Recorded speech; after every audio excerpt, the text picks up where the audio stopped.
इस वीडियो में हम बात करेंगे ब्रेक स्टेटमेंट की। तो जो ब्रेक स्टेटमेंट होता है इसको लूप के अंदर यूज करते हैं। We can use it inside for loop और वाइल लूप। और ये क्या करता है कि जो अगर आपको लूप से बाहर निकलना है, अगर आपका लूप कंटिन्यूअसली रन हो रहा है, आपको उस लूप को ब्रेक करना है, तो हम ब्रेक स्टेटमेंट का यूज करते हैं। तो ये क्या करता है, when break is executed the Python interpreter jump out of the loop. Okay. तो जो हमारा पाइथन इंटरप्रेटर है वो लूप के बाहर आ जाएगा और जो नेक्स्ट स्टेटमेंट है उसको एग्जीक्यूट करेगा। एक कोड के थ्रू समझते हैं, बेसिक सा एक सिंपल सा कोड बनाते हैं जो हमारा 1 से लेके 10 तक के नंबर प्रिंट करेगा, जो हमारा पिछला वाला कोड था। तो जैसे इस कोड को अगर हम एग्जीक्यूट करेंगे तो ये कोड हमारा इनफाइनाइट टाइम तक के लिए यहाँ पे चलता रहेगा। जैसे मैं इसको रन करता हूँ तो आप देखेंगे 1111 प्रिंट कर रहा है। तो इसके लिए आप हमने देखा था कि हम कंडीशन को किस तरीके से अवॉइड कर सकते हैं, या तो हम इस तरीके से लिख सकते हैं जो एक्स को इंक्रीमेंट करेगा, अब हमारी जो वैल्यूज है वो 9 तक प्रिंट होंगी। ओके। या इसके अलावा हम एक और काम कर सकते हैं कि अगर मुझे पता है कि लूप ऐसे कंटिन्यूअसली चलता रहेगा तो मैं यहाँ पे लिख सकता हूँ इफ में हम लगाएंगे x इज इक्वल टू 5। अगर x हमारा 5 के इक्वल है तो मैं यहाँ पे ब्रेक लिख दूंगा।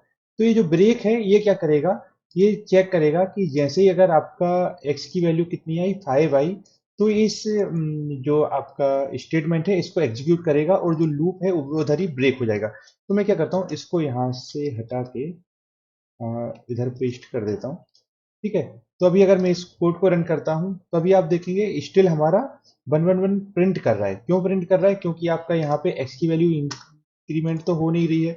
तो हम यहाँ पे एक काम करते हैं, x प्लस 1। ओके। तो हम x की वैल्यू 1 से इंक्रीज करते हैं तो हमारा जो x है वो कितने 4 टाइम प्रिंट होने के बाद रुक जाएगा, क्योंकि x इक्वल टू 5 पहले ही आ जाएगा तो हमारा जो लूप है वो इधर ही ब्रेक हो जाएगा। अगर आपको लूप से बाहर जाना है तो हम वाइल लूप का नो सॉरी ब्रेक का यूज करते हैं। सिमिलरली हमारे पास कंटिन्यू स्टेटमेंट होता है। कंटिन्यू स्टेटमेंट क्या करता है कि जब आपके पास जैसे आपका लूप 10 बार चल रहा है, लेकिन आप चाहते हैं कि जैसे ही अगर आपका 1 से 10 के बीच में कोई इवन नंबर आए तो आपका वो जो आउटपुट है वो प्रिंट नहीं होना चाहिए। मतलब आप क्या कर सकते हैं, जो एक लूप का एग्जीक्यूशन है, जो इटरेशन है, उसको आप पास कर सकते हैं। मतलब आप उसको एग्जीक्यूट नहीं करेंगे, उसको आप पास कर देंगे। मतलब तो जो लूप है वो कंटिन्यू वापस से अपने फर्स्ट स्टेटमेंट में चला जाएगा। जैसे ही उस लूप को कंटिन्यू मिलेगा वो नीचे के कोड को नीचे के स्टेटमेंट को एग्जीक्यूट नहीं करेगा और उसकी फर्स्ट पे चला जाएगा। जैसे अगर मैं यहाँ पे अब कुछ नहीं करता हूँ, इस तरीके से हम लगाते हैं और यहाँ पे मैं कंटिन्यू लिखता हूँ। ठीक है।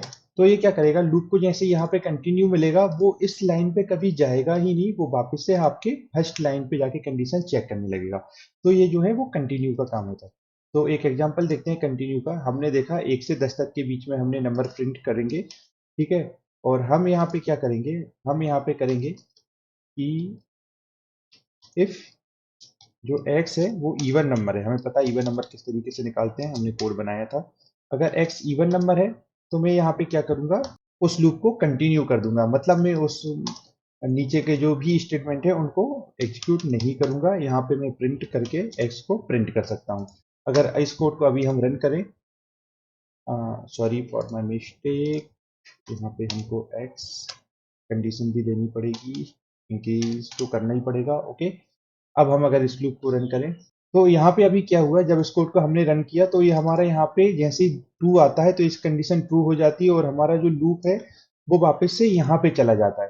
तो इस केस में क्या होगा कि आपका जो वैल्यू है वो तो इंक्रीज हुई ही नहीं, आपको हमेशा आप टू पे अटक गए हैं, क्योंकि आपकी एक्स की वैल्यू टू हो गई है और ये जो स्टेटमेंट है वो वापस से ऊपर चला गया। तो इस केस में आपको कंडीशन किस तरीके से आप चेंज कर सकते हैं वो भी हमें देखना पड़ेगा। तो हम यहाँ पे भी लिख लेते हैं एक्स प्लस 1। तो अब इस केस में अगर मैं कोड को रन करूंगा तो आप देख सकते हैं 13579 हमारा जो है वो प्रिंट हो गया है। तो जब भी हम इधर आएंगे तो हमारी जो इंक्रीमेंट है वो यहाँ से परफॉर्म होगा, लेकिन आप देखेंगे जो नीचे का ये वाले दोनों स्टेटमेंट हैं वो एग्जीक्यूट नहीं हो रहे हैं। उसके बाद हमारे पास पास स्टेटमेंट होता है। तो जो पास का जो यूज होता है वो मैं यहाँ पे आपको बताता हूँ। तो अगर जैसे हमने कोई कंडीशन लगाई, यहाँ पे इफ कंडीशन लगाई, और अगर मैं अभी इस कोड को रन करूंगा तो आप यहाँ पे एरर देखेंगे, क्योंकि यहाँ तो आपने इफ लगा दिया लेकिन इसके नीचे आपको कुछ तो स्टेटमेंट देना होगा इफ का। लेकिन आप चाहते हैं कि मैं कोई एप्लीकेशन ही यहाँ पे परफॉर्म नहीं करना चाहता, क्योंकि आप यहाँ पे क्या चाहते हैं कि आपका जो यहाँ पे एल्स रहेगा उसमें कुछ काम होगा। तो आप क्या करेंगे यहाँ पे सिंपल जो आपका पास है उसको यूज करेंगे। मतलब पास कुछ भी नहीं करता, ठीक है, मतलब इस एग्जीक्यूशन में यहाँ पे आएगा और पास कर देगा। ओके, आप जाइए, आपका जो भी नेक्स्ट स्टेटमेंट है उसको एग्जीक्यूट कर लीजिए। तो ये आपका पास का काम होता है। ओके, तो हमने देखा किस तरीके से आपका ब्रेक, कंटिन्यू और पास स्टेटमेंट वर्क करता है।